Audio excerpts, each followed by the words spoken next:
So I finished cutting all the panels. So the only thing that's left now is the bottom pockets, the cutting of the bottom pockets. The safari shirts get these type of pockets.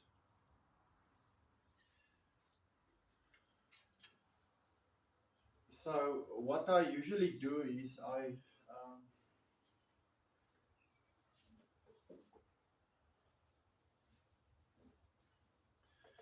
keep a template file for all the specific stuff that goes onto shirts.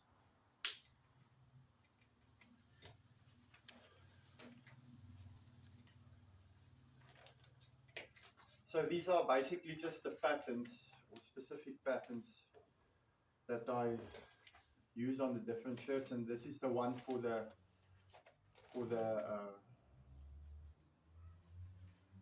safari shirt, the bottom pocket.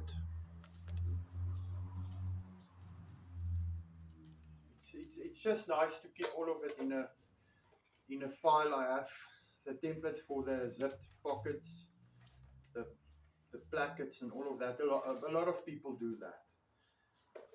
So it just makes life easier if you want to cut it, and then I keep one size.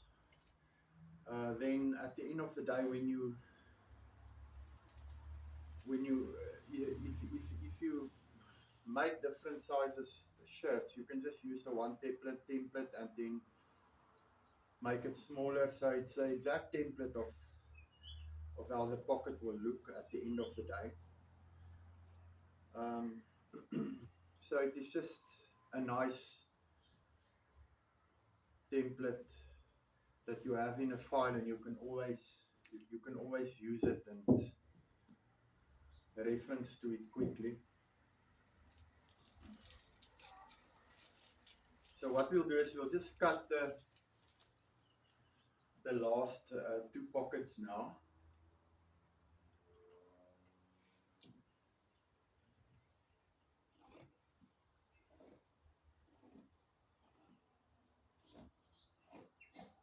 And then what we'll do is we'll do the ironing of all the panels.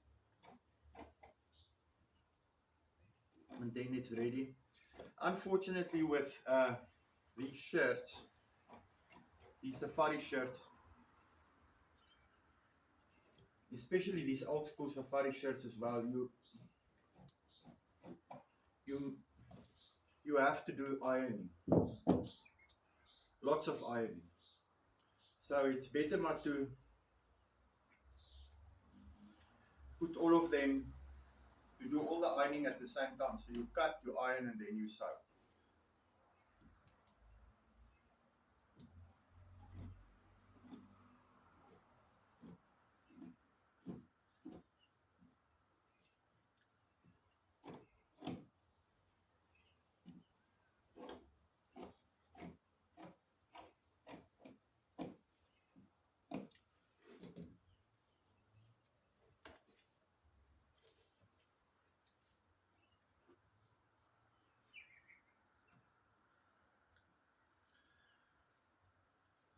So now we just need to measure and see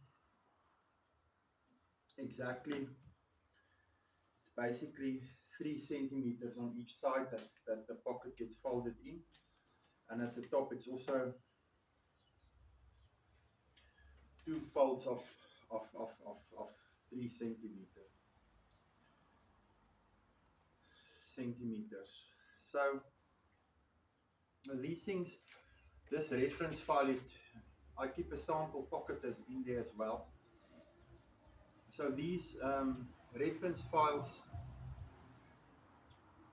really work great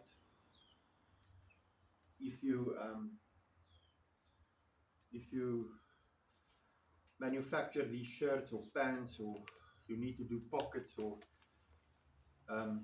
because you can't always remember everything.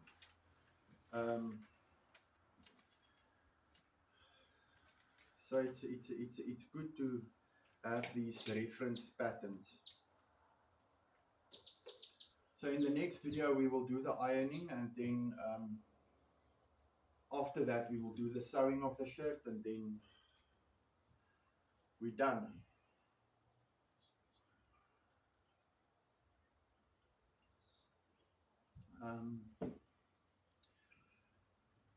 Yeah, the interfacing. I